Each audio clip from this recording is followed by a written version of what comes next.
Juan Ángel Anta se ha formado en Estados Unidos en detección del engaño con los discípulos del psicólogo Paul Ekman. Está terminando su tesis sobre criminología y comunicación verbal y no verbal bajo la dirección del reconocido antropólogo forense de la Universidad de Granada, Miguel Botella. Ha asesorado a profesionales del mundo policial y de la judicatura en el trabajo con testigos, víctimas e imputados. Sabe que tan importante es lo que se dice como lo que comunican los gestos y movimientos corporales. En esa conjunción de elementos pueden encontrarse sólidos indicios de la verdad o de la mentira.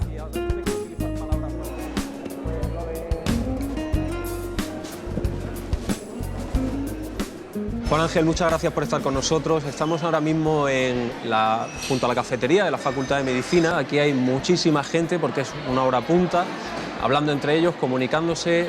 Están empleando el lenguaje, se están comunicando de forma verbal, pero también están empleando gestos, movimientos de su cuerpo, etcétera, para comunicarse entre ellos. ¿Qué importancia tiene todo ese lenguaje que no es puramente verbal dentro de la comunicación? ¿Cuánto pesa? Pues mira, Albert Mehrabian ya nos dijo que era el 55% de la comunicación que desplegamos para comunicar emociones o actitudes, es el 55%.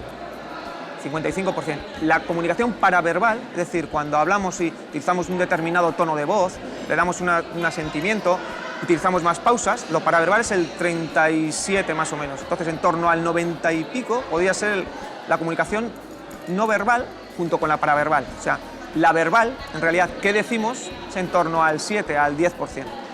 Juan Ángel, quiere decir entonces que es imposible mantener a raya las emociones, que al final acabamos hablando a través de los gestos, de las facciones, aunque no queramos decir lo que estamos diciendo.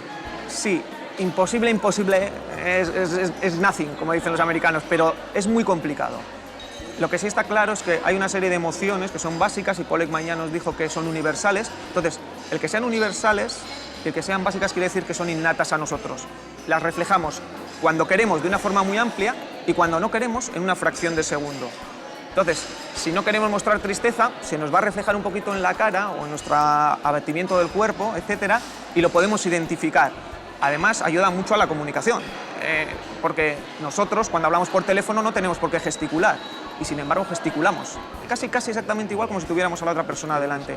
O cuando hablamos por la radio, los locutores también hacen gestos. Viene con la persona, ayuda a la comunicación. Todos los gestos y las emociones ayudan a comunicar mejor. Pero una persona muy entrenada puede autocontrolar eso con algún fin. Una persona en un interrogatorio, en una situación, en un proceso judicial. Puede controlar algunas partes de los gestos, algún tipo de gestos que se hagan, ¿vale? Esos se pueden controlar. Pero hay algunos músculos de la cara que no somos ni conscientes de ellos, con lo cual no los sabemos manejar. Un ejemplo, tristeza, lo sabemos hacer el 10% de la población mundial de forma verdadera, y incluyendo ahí a los actores. Porque hay una serie de músculos que no somos capaces de hacer, no somos capaces de identificarlos para poderlos mover. ¿Se pueden entrenar? Sí. El problema no es solo que podamos hacer ese gesto, que si yo a alguien le quiero mostrar tristeza y pongo cara de triste, parezco triste, sino la sincronía, que empiece y termine en un determinado momento. ¿Cuándo tiene que comenzar? ¿Cuándo tiene que acabar? No tiene que ser abrupto. La comunicación o el análisis de la comunicación verbocorporal, que es lo que nosotros hacemos, engloba todo. La verbal, la paraverbal, la facial de emociones y la corporal. Todo tiene que ser armónico. Si no es armónico, nos falla la comunicación.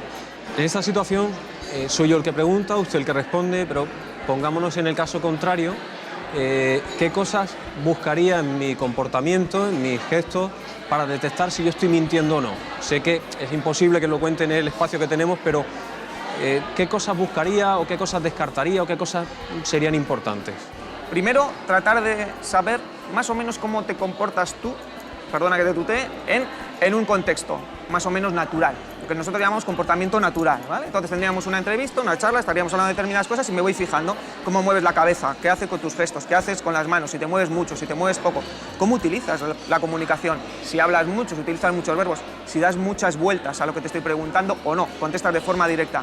Y después, si quiero hacerte una pregunta incómoda, le has engañado a tu mujer, entonces tardaríamos un poquito más, te preguntaría y verías si te sigues moviendo igual, diferente, de una forma parecida como lo has hecho antes o no. Esa comparación, junto con algunos indicios que sí, que ya tenemos por los estudios que hemos hecho, ¿no? Que parece que son indicios de engaño, pues los voy juntando y voy aprovechando para seguir preguntando e ir viendo cómo se gesta toda tu comunicación.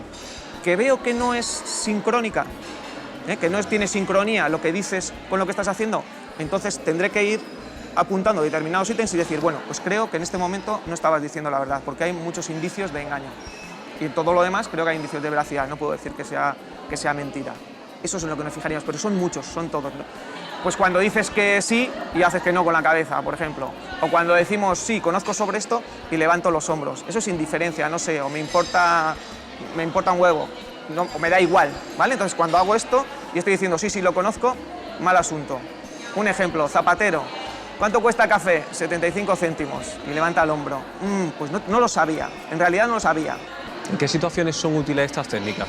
Pues mira, nosotros hemos trabajado con policías, en temas de antiterrorismo, para identificar a los chivatos, si puedes confiar en ellos o no, a policías para identificar emociones que sean no solo de temor, o sean de temor, pero sean de temor por la propia persona, no porque te esté mintiendo, y saber si te identifican unas emociones de forma correcta o no en situaciones de maltrato familiar, etc. A abogados, a psicólogos, en terapias, en empresas, en juicios. Has hablado de juicios y en particular me viene a la cabeza el caso de José Bretón, condenado a 40 años por el asesinato de sus hijos. Las imágenes de la vista oral las siguió mucha gente, llamaba la atención esa aparente pasividad, o más que pasividad, esa frialdad con la que se enfrentaba al juicio, que había incongruencias o faltaba armonía entre lo que él decía y cómo se comportaba, cómo se movía en ese proceso judicial.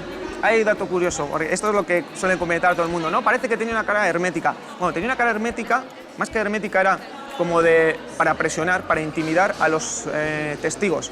Pero yo le recomiendo a todo el mundo que coja de YouTube cuando estaban hablando, por ejemplo, de Echeverría o cuando estaba hablando el inspector, para que vean cuál es la cara de José Bretón. En ningún momento le mira la cara a los policías, a la autoridad. Siempre mira de frente y hacia su abogado.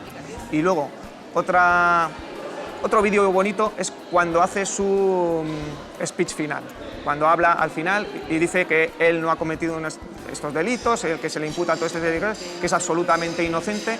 Aparte de la comunicación verbal, de absolutamente, que es una redundancia y se suele utilizar para magnificar las cosas, que se vea qué es lo que hace con la cabeza. Cuando dice que no ha hecho ningún delito, o cómo levanta los hombros, o cómo hay una serie de incongruencias entre sus gestos y lo que está diciendo. Estas técnicas de detección del engaño excluyen otras técnicas muy conocidas como la del polígrafo, la del potencial evocado, que se utilizó, por ejemplo, en el caso de Miguel Carcaño para saber dónde podía estar el cuerpo de Marta del Castillo.